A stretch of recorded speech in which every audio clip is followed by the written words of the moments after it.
ফেরাউনের জাদুঘররা বিশাল বিশাল সাপ ছাইরা দিছে। মুসা আলাইহিস সালাতু ওয়াস সালাম আল্লাহর কাছে সাহায্য চাইছে। আল্লাহ বলছে হাতে কি লাঠি, তো লাঠি দিয়া মাটিতে ছাইরা দাও, ছাড়িয়ে দিছে, সাথে সাথে বিশাল একটা সাপ হয়ে গেছে। ওই সাপটা ফেরাউনের জাদুঘরদের যত সাপ ছিল সব সাপগুলাকে খাইয়া ফেলছে। এই ঘটনা তো আপনারা জানেন, এটা মোটামুটি প্রসিদ্ধ ঘটনা। এই ঘটনার সাথে সম্পৃক্ত আরেক কদ্দুর কথা আছে যেটা অনেকেরই অজানা। সেটা কি, এই যে এই ধরনের জাদুকরদের যেই খেলাগুলা ওই সময় হইতো, তখন একটা নিয়ম ছিল, একটা সিস্টেম ছিল যে সব এই পক্ষ ওই পক্ষ উভয় পক্ষের লোকেরা একই ধরনের পোশাক পরতো। একই ধরনের কি পরতো? পোশাক পরতো। তো ফেরাউন যেই মন্ত্রী পরিষদের যেই লোককে এই প্রোগ্রামের আয়োজন করার জন্য বলছে, তাকে বলছে সবার পোশাক এক রকমের হইতে হবে। তো সবার জন্য এক রকমের পোশাক বানাইছে।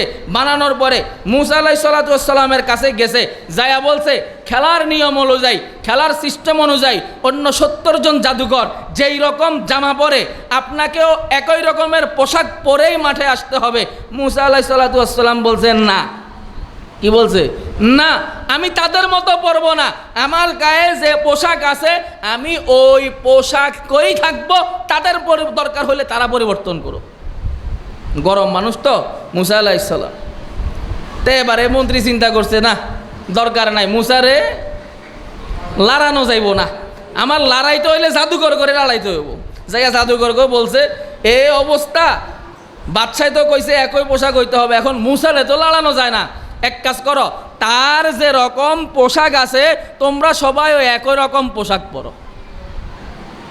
এখান থেকে নিয়ে একটা কথা বলে যে তুমি যদি হকের উপর অটল থাকো তো বাতিল তোমার সামনে নত হতে বাধ্য।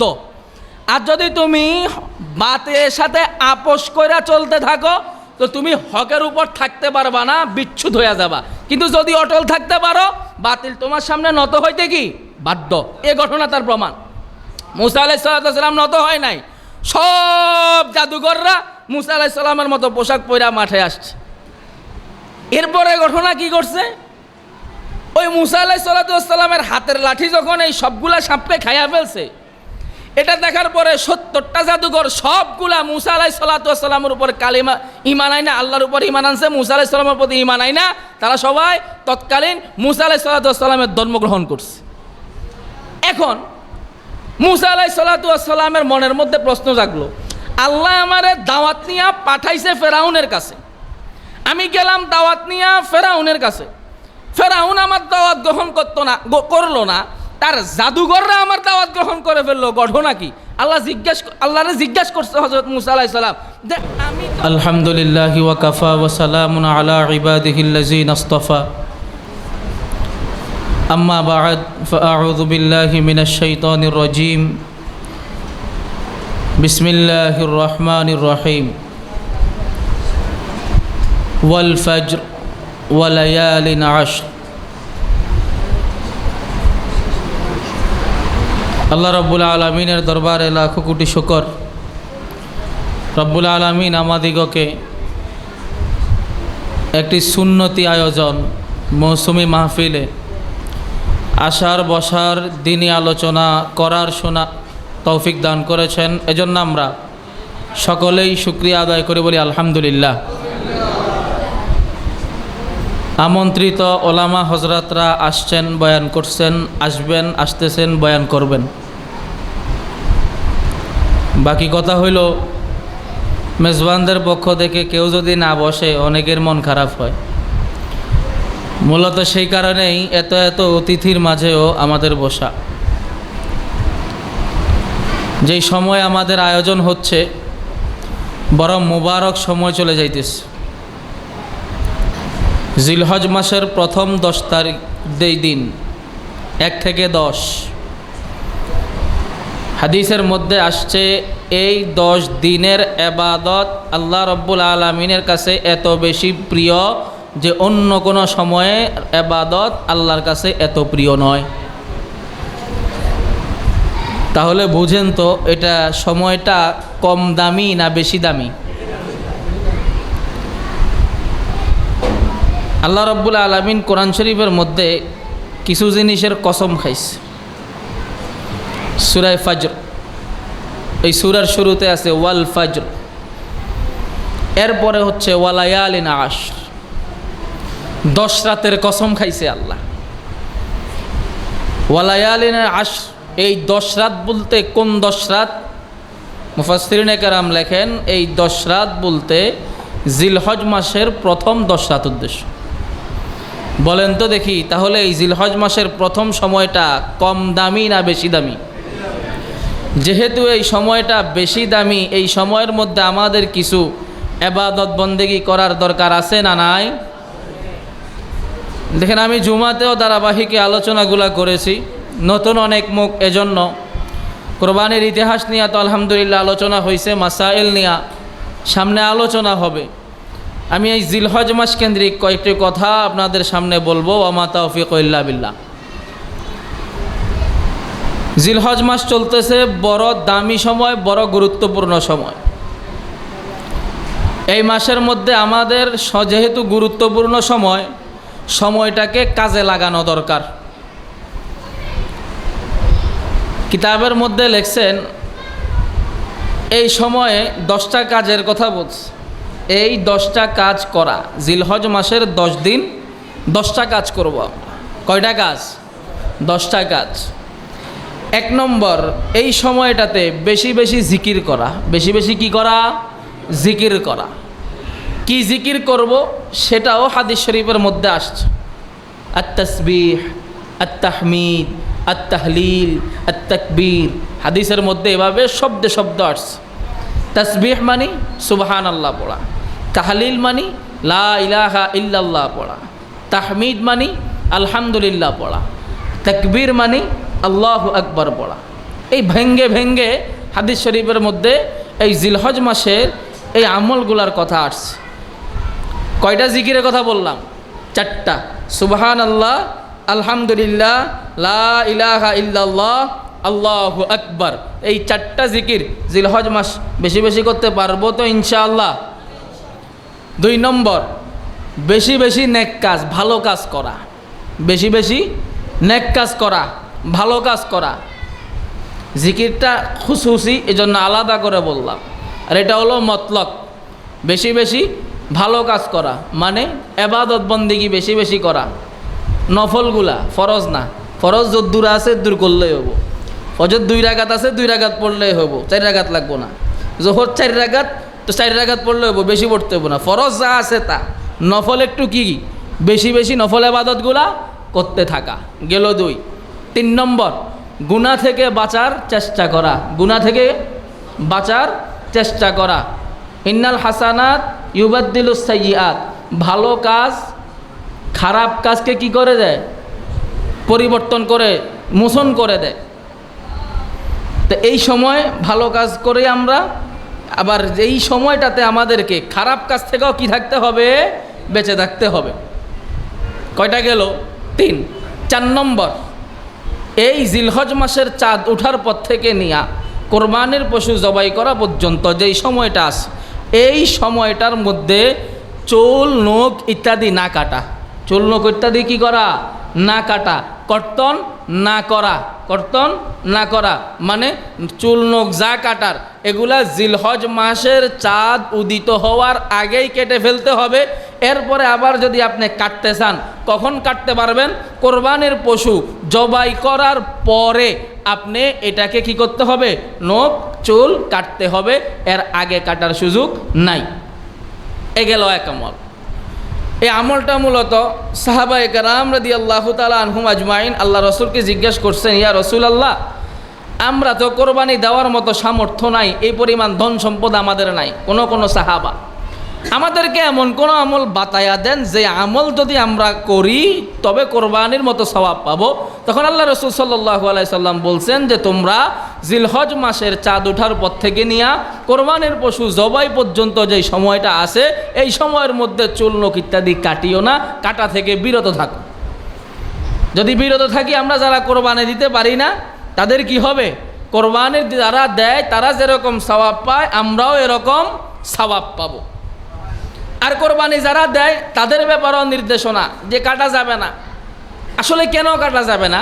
এটা মূলত তাসবিহ, যারা হজে যায়, এখন তো হজের মৌসুম চলে, যারা হজে যায় দেখবেন হজে যারা যায় এরা এহরামের কাপড় পরার পর থেকে নিয়া চুল কাটতে পারে না, নখ কাটতে পারে না, মোচ কাটতে পারে না। পারে, কাটার সুযোগ আছে। সব কাজ শেষ কইরা মুমরা টমরা সব শেষ কইরা সর্বশেষ কাজ হইল হলক। হলক হলো সব শেষ কাজ। আজ হজের ফজিলত কি? কোনো ব্যক্তি হজের মধ্যে যায়া তার হজ যদি মকবুল হয়, সে হজ থেকে ফিরে আসে কেমন? হাদিসের মধ্যে আসছে, নবজাতক শিশু মায়ের পেট থেকে বের হওয়ার সময় যেরকম নিষ্পাপ হয়ে বের হয়, হাজি সাহেব হজ করে যখন ফিরে তখন এরকম নিষ্পাপ হইয়া ফিরে। এই হাজিদের এত ফজিলত। মূলত হাজিরা যেই কাজগুলা করতে পারে না, চুল নখ ইত্যাদি কাটতে পারে না, শুধুমাত্র হাজিদের সাথে একটু সামঞ্জস্য তসবিহ রাখার জন্য এই বিধান। হাজিদের সাথে একটু তসবিহ রাখা, তসবিহ মোনাসেবত, এটার কিন্তু দাম অনেক বেশি। এটার দাম অনেক কি বেশি। আমি জুমায় আলোচনা করছিলাম একটা ঘটনা, ফেরাউনের সময়ের ঘটনা। হযরত মুসা আলাইহিস সালাতু ওয়াস সালামের সাথে ফেরাউনের একটা জাদুকর, ফেরাউনের জাদুকর দিয়ে একটা সাপের খেলা হয়েছিল, জানেননি আপনারা? ফেরাউনের জাদুকররা বিশাল বিশাল সাপ ছাইরা দিছে। মুসা আলাইহিস সালাতু ওয়াস সালাম আল্লাহর কাছে সাহায্য চাইছে। আল্লাহ বলছে হাতে কি? লাঠি। তো লাঠি দিয়া মাটিতে ছাইরা দাও। ছাড়িয়ে দিছে, সাথে সাথে বিশাল একটা সাপ হইয়া গেছে। ওই সাপটা ফেরাউনের জাদুকরদের যত সাপ ছিল সব সাপগুলাকে খাইয়া ফেলছে। এই ঘটনা তো আপনারা জানেন, এটা মোটামুটি প্রসিদ্ধ ঘটনা। এই ঘটনার সাথে সম্পৃক্ত আরেক কদ্দুর কথা আছে যেটা অনেকেরই অজানা। সেটা কি? এই যে এই ধরনের জাদুকরদের যেই খেলাগুলা ওই সময় হইতো, তখন একটা নিয়ম ছিল, একটা সিস্টেম ছিল যে সব এই পক্ষ ওই পক্ষ উভয় পক্ষের লোকেরা একই ধরনের পোশাক পরত। একই ধরনের কি পরত? পোশাক পরত। তো ফেরাউন যেই মন্ত্রী পরিষদের যেই লোককে এই প্রোগ্রামের আয়োজন করার জন্য বলছে, তাকে বলছে সবার পোশাক এক রকমের হইতে হবে। তো সবার জন্য এক রকমের পোশাক বানাইছে। বানানোর পরে মুসা আলাইহিস সালাতু ওয়াস সালামের কাছে গেছে, যায়া বলছে খেলার নিয়ম অনুযায়ী, খেলার সিস্টেম অনুযায়ী অন্য 70 জন জাদুকর যেই রকম জামা পরে আপনাকেও একই রকমের পোশাক পরেই মাঠে আসতে হবে। মুসা আলাইহিস সালাতু ওয়াস সালাম বলছেন না। কি বলছে? না, আমি তাদের মতো পরবো না। আমার গায়ে যে পোশাক আছে আমি ওই পোশাকই থাকবো, তাদের দরকার হলে তারা পরিবর্তন করো। গরম মানুষ তো মুসা আলাইহিস সালাম। তো এবারে মন্ত্রী চিন্তা করছে, না দরকার নাই, মুসারে লড়ানো যাইব না, আমার লড়াইতে হইলে জাদুকর করে লড়াইতে হইব। জায়গা জাদুকর করে বলছে এই অবস্থা, বাদশাহ তো কইছে একই পোশাক হইতে হবে, এখন মুসারে তো লড়ানো যায় না। এক কাজ করো, তার যে রকম পোশাক আছে তোমরা সবাই ওই একই রকম পোশাক পরো। এখান থেকে নিয়ে একটা কথা বলে যে তুমি যদি হকের উপর অটল থাকো তো বাতিল তোমার সামনে নত হতে বাধ্য। আর যদি তুমি বাতিলের সাথে আপোষ করে চলতে থাকো তো তুমি হকের উপর থাকতে পারবা না, বিচ্ছুত হয়ে যাবা। কিন্তু যদি অটল থাকতে পারো, বাতিল তোমার সামনে নত হইতে কি বাধ্য। এ ঘটনা তার প্রমাণ। মুসা আলাইহিস সালাম নত হয় নাই, সব জাদুঘররা মুসা আলাইহিস সালামের মতো পোশাক পরা মাঠে আসছে। এরপরে ঘটনা কি করছে? ওই মুসা আলাইহিস সালামের হাতের লাঠি যখন এই সবগুলা সাপকে খাইয়া ফেলছে, এটা দেখার পরে 70টা জাদুঘর সবগুলা মুসা আলাইহিস সালামের উপর কালিমা ঈমান আয় না, আল্লাহর উপর ঈমান আনছে, মুসা আলাইহিস সালামের প্রতি ঈমান আয় না। তারা সবাই তৎকালীন মুসা আলাইহিস সালামের ধর্ম গ্রহণ করছে। এখন মুসা আলাইহিস সালামের মনের মধ্যে প্রশ্ন জাগলো, আল্লাহ আমারে দাওয়াত নিয়ে পাঠাইছে ফেরাউনের কাছে, আমি গেলাম দাওয়াত নিয়ে ফেরাউনের কাছে, ফেরাউন আমার দাওয়াত গ্রহণ করলো না, তার জাদুঘররা আমার দাওয়াত গ্রহণ করে ফেললো। ঘটনা কি? আল্লাহরে জিজ্ঞাসা করছে হযরত মুসা আলাইহিস সালাম যে আমি তো ফেরাউনের কাছে দাওয়াত নিয়ে গেলাম, ফেরাউন তো দাওয়াত গ্রহণ করে নাই, কিন্তু এই ফেরাউনের যে জাদুঘররা আছে তারা কি কারণে দাওয়াত গ্রহণ করছে? তখন আল্লাহ রাব্বুল আলামিন যে কথাটা বলছে এটাই বড় গুরুত্বপূর্ণ, এটাই আমি মূলত বুঝাতে চেয়েছিলাম। আল্লাহ রাব্বুল আলামিন বলছে যে মুসা, ফেরাউনের গায়ের মধ্যে তোমার মতো পোশাক ছিল না, কিন্তু তার যে জাদুঘররা এদের গায়ে তোমার মতো পোশাক ছিল, এটা আমার কাছে পছন্দ হয়েছে, এজন্য আমি তাদেরকে হেদায়েত দিয়ে দিচ্ছি। শুধু মিল রাখছে, পোশাকের কি রাখছে, মিল রাখছে, মিল রাখছে। এই জন্য বলে তসবিহের অনেক দাম, মিলে রাখার অনেক দাম। এজন্য মূলত হাজিদের সাথে মিল রাখার জন্য চুল নখ না কাটার মাসালা।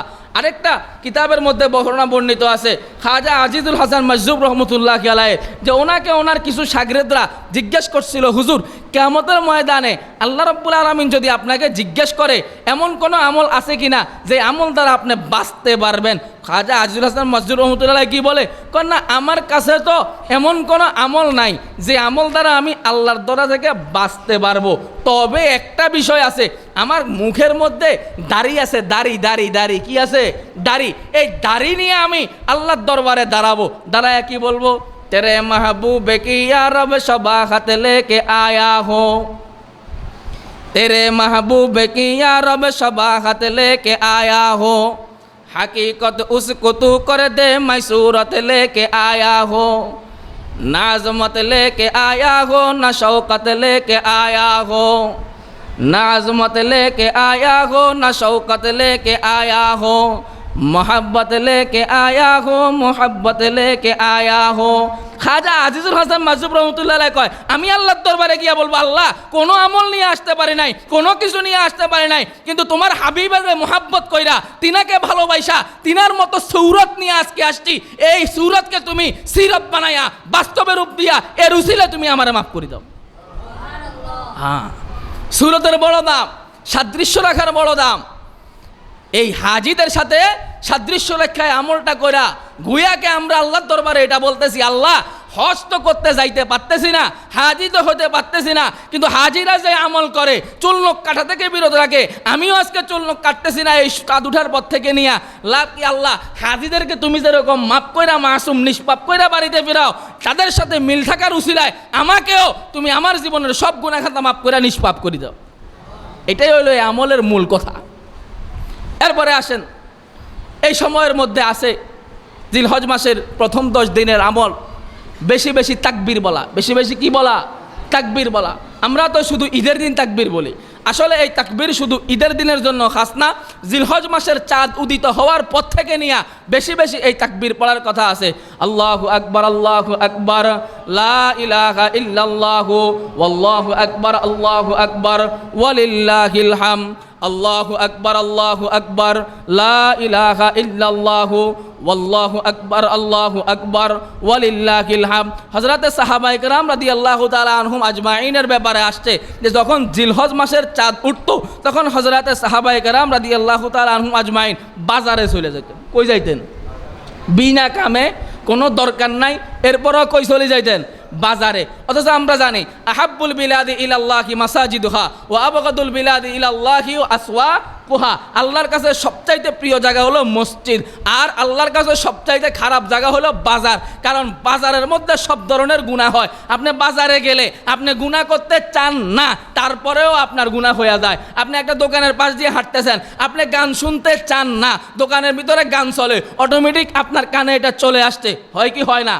বেপরদা মহিলা, আপনি তাকাইতে চান না, কিন্তু বাজারে যখন যান অটোমেটিক আপনার সামনে পড়া যায়। আপনি কারো গীবত শেখায়ত করতে শুনতে চান না, কিন্তু বাজারে গিয়া চায়ের দোকানে বসছেন, অটোমেটিক আরেকজনে অন্যের গীবত করে, সেটা আপনার কানের মধ্যে চলে আসে, হয় কি হয় না? অনিচ্ছা সত্ত্বেও বাজারের মধ্যে অনেক গুনাহ হয়ে যায়, গুনাহ থেকে বেঁচে থাকা কঠিন হয়ে যায়। এজন্য বাজারকে সবচাইতে খারাপ জায়গা বলা হয়েছে। আল্লাহর হাবিব সাল্লাল্লাহু আলাইহি সাল্লামের সাহাবারা এই জিলহজ মাসের চাঁদ উদিত হওয়ার পরে সেই খারাপ জায়গা বাজারের মধ্যে চলে যাইতেন। কেন চলে যাইতেন সেটাও হাদিসের মধ্যে আসছে। চলে যাইতেন, যাইতে সময়ও এবং আসার সময়ও বাজারে ঘুরে ঘুরেও সবাই সাহাবারা একটাই জিনিস মুখের মধ্যে ছিল, আল্লাহু আকবার লা ইলাহা ইল্লাল্লাহু ওয়াল্লাহু আকবার ওয়ালিল্লাহিল হামদ। এই তাকবীরটা বেশি বেশি পড়তেন। বলে বাজারে যাইয়া কেন পড়তো? ঘরে বসে পড়তে পারতো না? ঘরে পড়লে তো একজন পড়লো, হয় তার বউ শুনলো, পোলাপাইন শুনলো, আর যদি বাজারে যাইয়া বড় আওয়াজে পড়ে একজন থেকে দেখে আরেকজন, আরেকজন থেকে দেখে আরেকজন, এরকম সবাই তাকবীর পড়তো, তো সব সওয়াবগুলার একটা অংশ যিনি শুরু করতেন ওনার আমলনামা চলে আসতো। এই তাকবীর জিলহজ মাসের প্রথম 10 দিনের আমল। আমরা তো শুধু এটাকে ঈদের নামাজে যাওয়ার সময় আর ঈদের থেকে আসার সময়ের আমল বানায় আনিছি। এটা ওই সময়ের খাস না। চাঁদ উঠছে তো তাকবীর, এবং আসতে না জোরে বলেন একবার সবাই আমার সাথে, আল্লাহু আকবার লা ইলাহা ইল্লাল্লাহু ওয়াল্লাহু আকবার ওয়ালিল্লাহিল হাম। মনে থাকবে তো ইনশাআল্লাহ। এরপরে আসেন এই জিলহজ মাসের আরেকটা আমল, সেটা হলো রোজা রাখা। কি রাখা?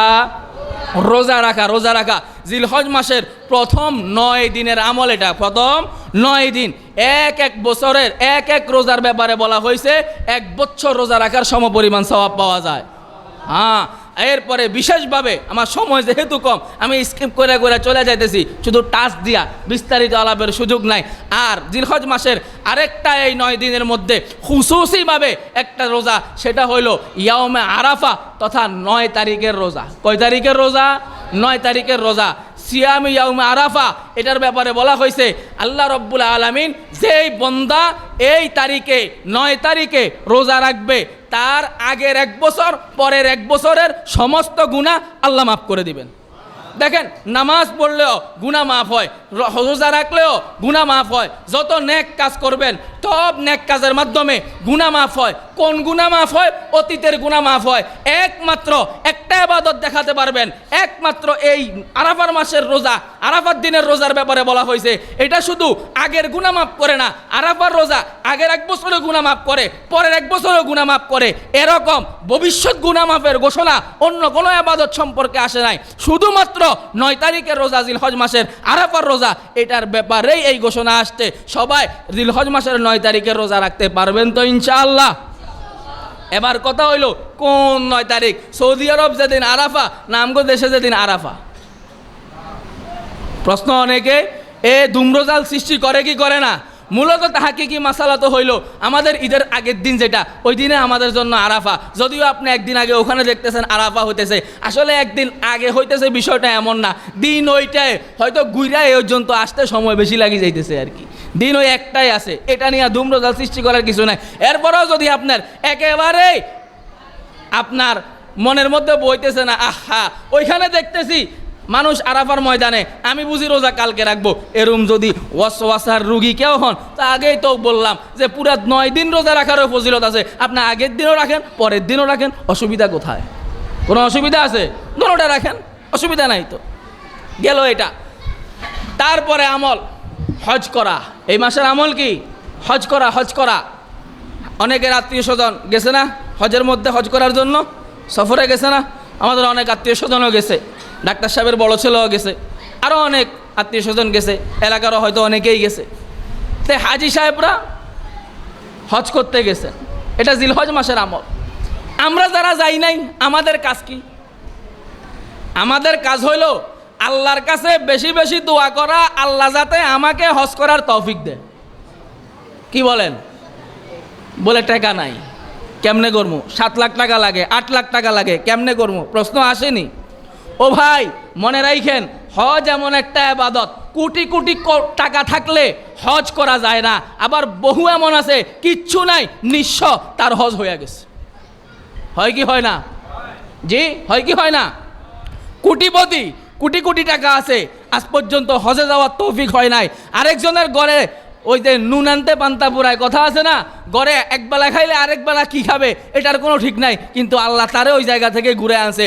মূল জায়গা টাকা না, মূল বিষয় টাকা না, মূল বিষয় হলো আল্লাহ কারে স্মরণ করছে, আল্লাহ কারে ডাক দিছে, আল্লাহ কাকে কবুল করছে, এটা হলো মূল বিষয়। আল্লাহ যদি কবুল করে ফেলে, আল্লাহ যদি একবার কবুল করে ফেলে, আমার পকেটে টাকা থাকলেও আমারে নেবে, আমার পকেটে টাকা না থাকলেও আল্লাহ আমাকে নেবে। এজন্য আমাদের কাজ টাকার ব্যবস্থা করা না, আমাদের কাজ টাকার পিছনে ছোটা না, আমাদের কাজ হইলো আল্লাহর কাছে দোয়া কইরা, কান্নাকাটি কইরা, রোনা জারি করা, আল্লাহর দরবারে হজের জন্য নিজেকে কবুল করাইয়া নেওয়া।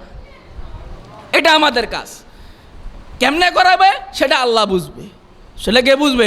আল্লাহ বুঝবে। আমাদের কাজ হলো আল্লাহরে এই ব্যাপারে সন্তুষ্টি করা, আমাকে হজের জন্য হাজি হিসাবে কবুল করাইয়া নেওয়া, এটা আমার কাজ। বাকি কিভাবে যাব এটা কে বুঝবে? আল্লাহ বুঝবে। আসেন, এরপরে হলো একটা এখান দিয়ে মাঝখান দিয়ে রয়েছে এই জিলহজ মাসের আমল, তাকবীরে তাশরিকের আমল। কিসের আমল? তাকবীরে তাশরিক। 9 তারিখ ফজরের নামাজ থেকে নিয়া 9, 10, 9 জিলহজ, 10, 11, 12, 13 তারিখ আসর পর্যন্ত, 9 তারিখ ফজর থেকে নিয়া 13 তারিখ আসর পর্যন্ত। কোন পর্যন্ত?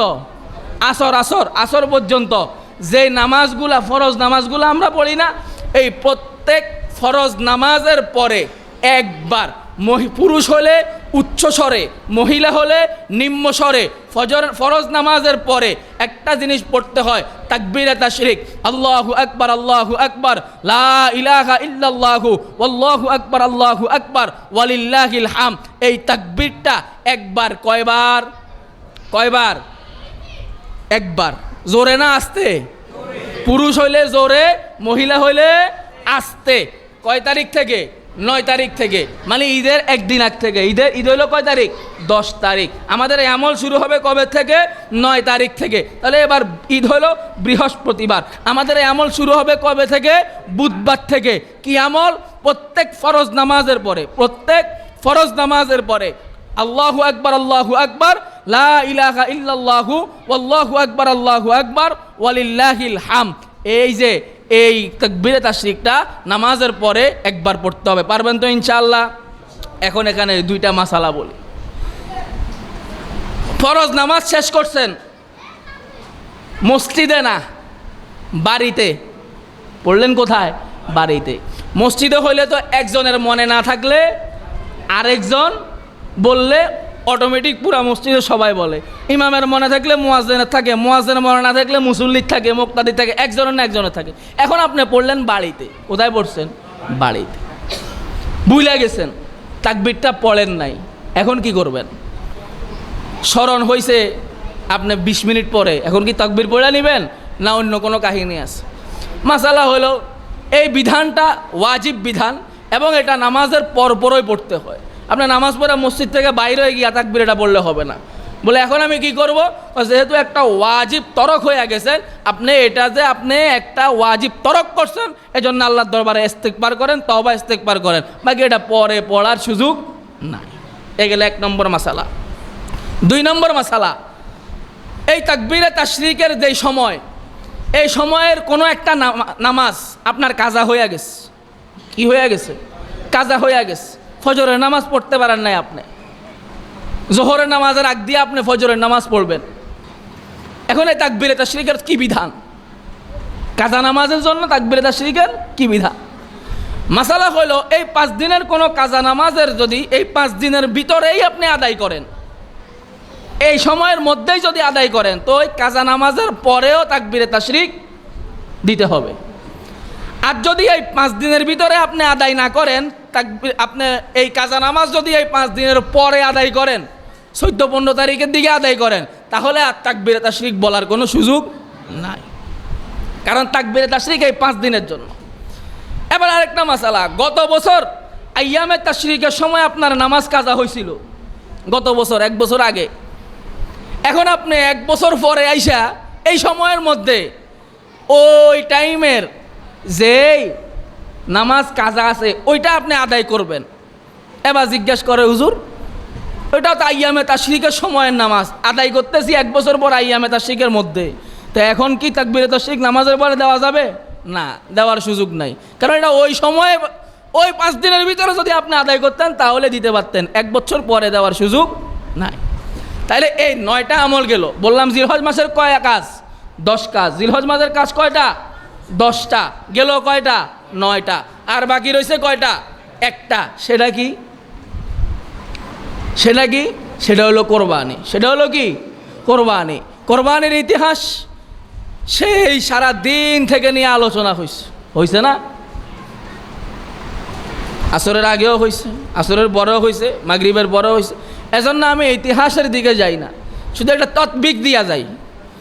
2 রকমের ইতিহাস সামনে আসছে। হাদিস শরীফের মধ্যে আসছে, অনেকজনে ইতিহাস বয়ান করছে যে হযরত আদম আলাইহিসসালাতু ওয়াসসালামের যুগে হাবিল আর কাবিলের ঘটনা, তখন থেকে কোরবানি শুরু।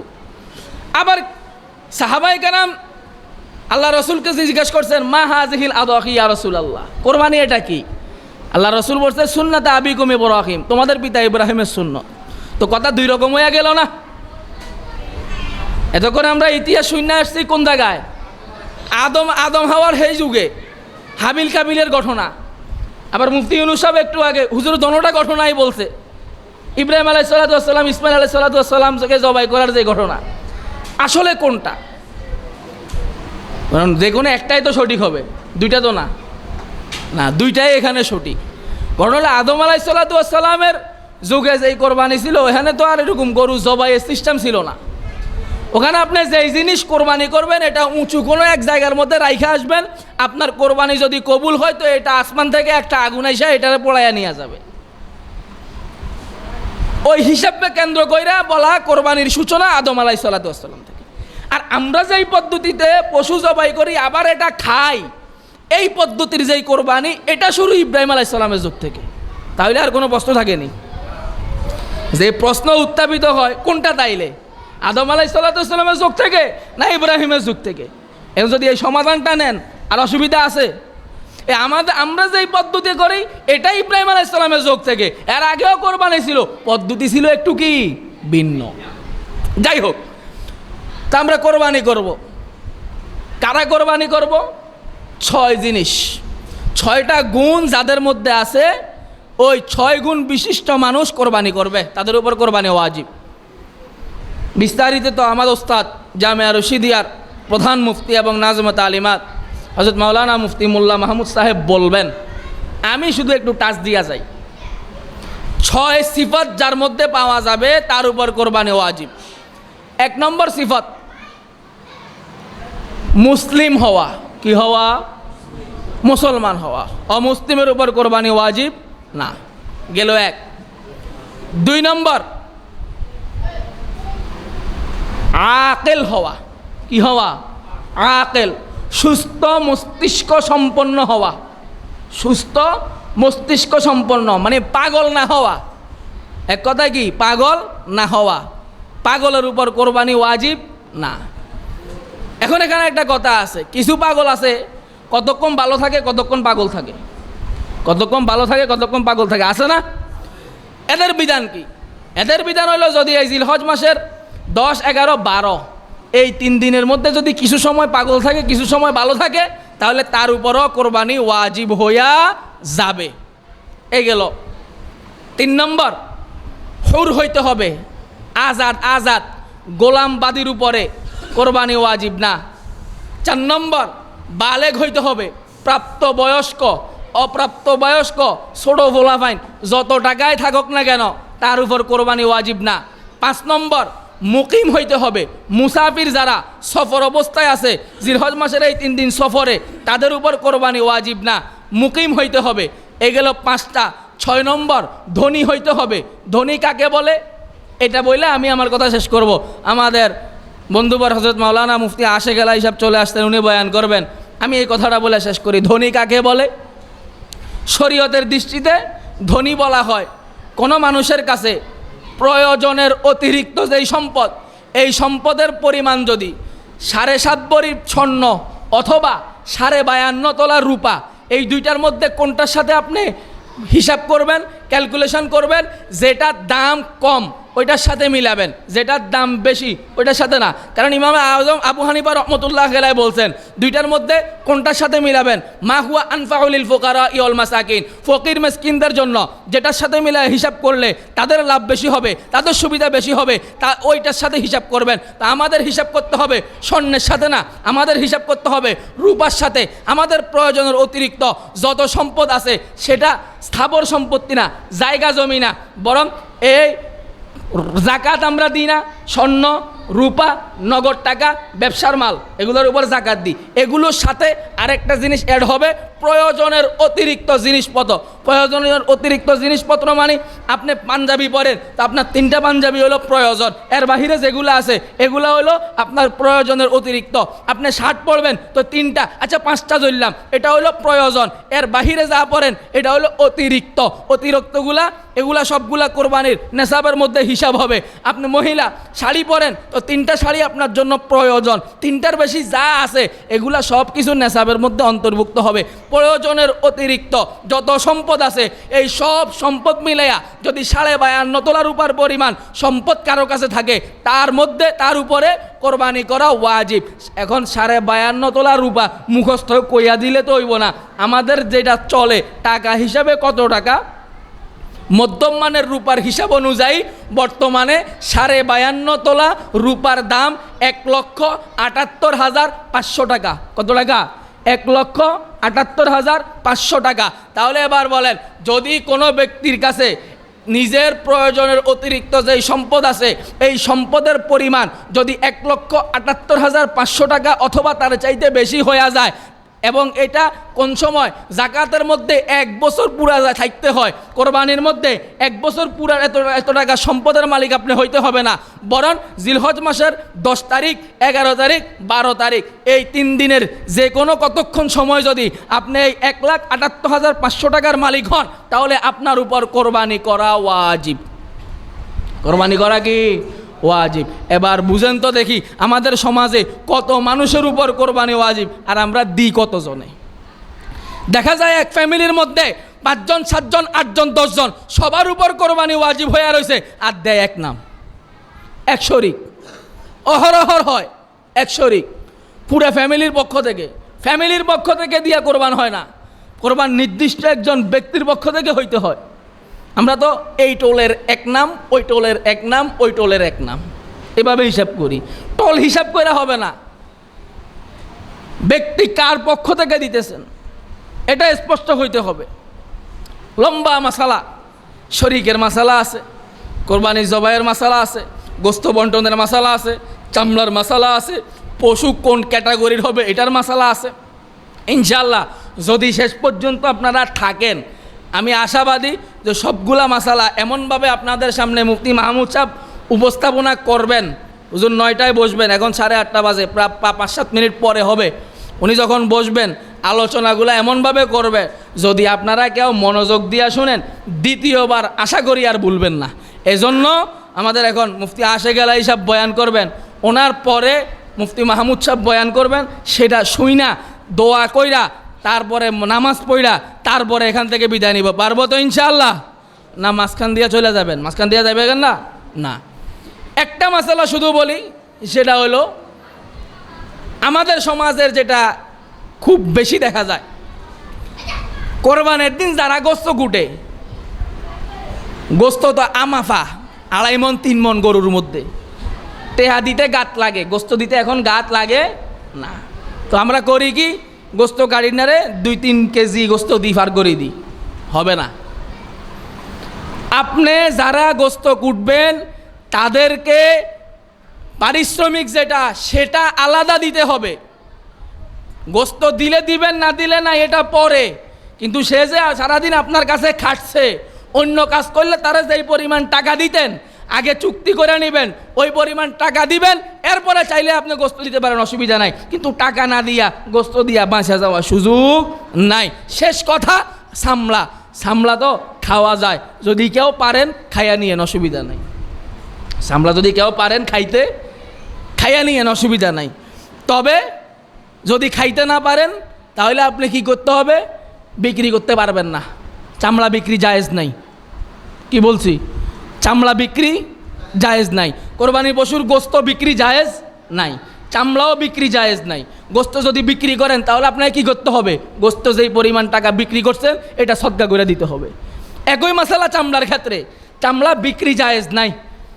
তো চামড়া যদি বিক্রি করেন, এখন তো কিনিন না লোকও নাই।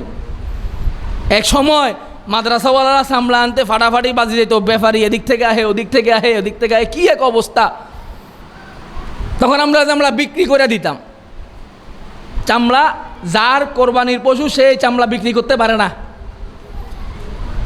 বিক্রি যদি করে ফেলে ওই টাকা সদকা করে দিতে হয়।